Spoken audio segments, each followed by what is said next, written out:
পঞ্চায়েত ও block দপ্তরের অস্থায়ী কর্মীদের দিয়ে লোকসভা নির্বাচনের কোনো কাজ করানো যাবে না বলে বিজ্ঞপ্তি জারি করেছে জাতীয় নির্বাচন কমিশন। সে নির্দেশ কার্যকর করার দাবি তুললেন অস্থায়ী কর্মীরা।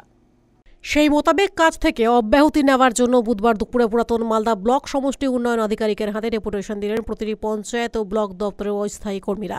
তাঁদের দাবি, নির্বাচন সংক্রান্ত কাজকর্ম আমাদের দিয়ে করানো হয়, কিন্তু আমরা প্রত্যেকেই অস্থায়ী কর্মী। তবে এবছর জাতীয় নির্বাচন কমিশন বিজ্ঞপ্তি জারি করেছে, কোনো পঞ্চায়েত ও ব্লক স্তরের অস্থায়ী কর্মী নির্বাচন সংক্রান্ত কাজ করতে পারবেন না। কিন্তু ব্লক দপ্তর থেকে অস্থায়ী কর্মীদের নির্বাচন সংক্রান্ত কাজে যোগ দেওয়ার জন্য বিজ্ঞপ্তি জারি করা হয়েছে।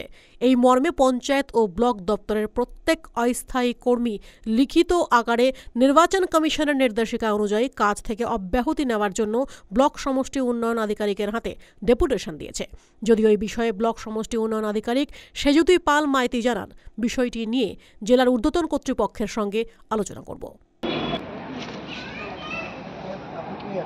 এটা হচ্ছে যে নমস্কার, প্রথমেই আমরা যারা আজকে বিডিও ম্যাডামের সামনে ডেপুটেশনে গেছিলাম, আমরা ব্লকের এবং পঞ্চায়েতের বিভিন্ন দপ্তরের কর্মরত চুক্তিভিত্তিক বিভিন্ন দপ্তরের কর্মচারীরা রয়েছে।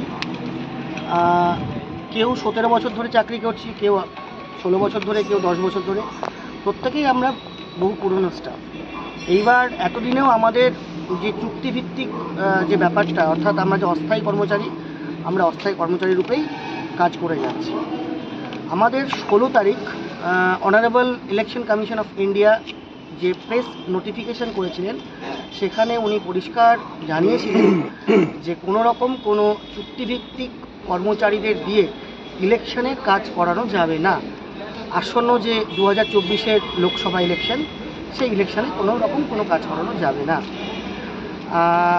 কিন্তু আমরা দেখেছি গোটা পশ্চিমবঙ্গ জুড়েই সমস্ত রকমের যারা চুক্তিভিত্তিক কর্মচারী আছে, তাদেরকে বিভিন্ন দপ্তর, ইলেকশনের গুরুত্বপূর্ণ বিভিন্ন দপ্তর সেল যেগুলো হয়, ইনক্লুডিং এমসিসি অর্থাৎ মডেল কোড অফ কন্ডাক্ট, যার বাংলা নির্বাচনী আচরণবিধি দপ্তরেও, সেই সেলেও আমাদের মতন চুক্তিভিত্তিক কর্মচারীদেরকে অর্ডার করা হয়েছে, তাদেরকে কাজ করানো হচ্ছে।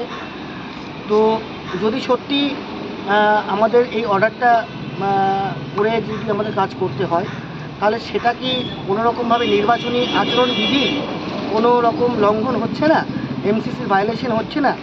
যেখানে নির্বাচন কমিশন বলছেন যে কোনো কাজ যাতে আমাদের না দেওয়া হয়, উপর্যুপরি আমরা দেখছি যে জেলা বা ব্লক থেকে যে সমস্ত অর্ডারগুলি করা হচ্ছে, সেখানে আমাদেরকে বিভিন্ন গুরুত্বপূর্ণ দপ্তর, বিভিন্ন গুরুত্বপূর্ণ সেলে আমাদের মতন চুক্তিভিত্তিক কর্মচারীকে রাখা হচ্ছে। আমাদের মনে হয়েছে যে নির্বাচন কমিশন এবং নির্বাচন কমিশনের আন্ডার যারা কাজ করছেন, ব্লকের আধিকারিক বা জেলার আধিকারিক যারা আছেন, তাদের মধ্যে একটা কন্ট্রাডিক্টরি তৈরি হচ্ছে এবং আমরাও ধোঁয়াশার মধ্যে রয়েছি। অতএব আমাদের সঠিক আমরা কাজ করার উপযুক্ত কি উপযুক্ত নই, এই সমস্ত বিভিন্ন রকম দাবি দেওয়া নিয়ে আমরা আমাদের বিডিও ম্যাডামের কাছে গেছিলাম। উনি খুব গুরুত্বপূর্ণ, খুব আমাদের ব্যাপারটা খুব সহযোগিতার সঙ্গে শুনেছেন এবং উনি বলেছেন যে পুরো বিষয়টা উনি জেলা যা কর্তৃপক্ষ আছেন, ওপরে যারা অফিসার্সরা রয়েছেন, তাদের সঙ্গে আলোচনা করে আমাদের সঠিক সিদ্ধান্ত জানাবেন। চুক্তিভিত্তিক কর্মচারী দিয়ে ইলেকশনের কাজ করানো যেন না হয়। আচ্ছা, প্রয়োজনে আপনাকে আমরা একটা কপি, এটা প্রেস নোটিফিকেশানে আছে, সেই প্রেস নোটিফিকেশনের কপিটা আপনাকে আমরা দিতে পারি। ব্লক অফিস কি চাইছে? ব্লক অফিস, আমরা তো বললাম, ব্লক অফিস বললেন যে হ্যাঁ, আমরা আমাদের যারা ঊর্ধ্বতন মানে অফিসার্সরা আছেন, তাদের সাথে কথা বলে ওনারা জানাবেন। এখনই ওনারা কোনো কিছু হ্যাঁ বা না কোনো কিছু বলেন। ব্লক থেকে কি আপনাদের কাজ করাতে চাইছে না কেমন? হ্যাঁ, অবশ্যই আমাদের প্রত্যেকের অর্ডার হয়েছে বলেই তো আমরা আজকে এখানে এসেছি। মালদা টুডে।